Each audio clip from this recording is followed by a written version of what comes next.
السلام علیکم، آپ دیکھ رہے ہیں ہورائزن نیوز۔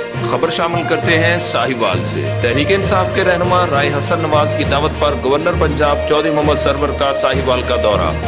گورنر پنجاب نے چک نمبر 199 میں مسیحی برادری کو کرسمس کی مبارکباد دی اور گاؤں میں واٹر فلٹریشن پلانٹ لگانے کا اعلان کیا۔ انہوں نے عوامی مطالبے پر چوہدری بورا روڈ کو ڈبل کرنے کا وعدہ بھی کیا۔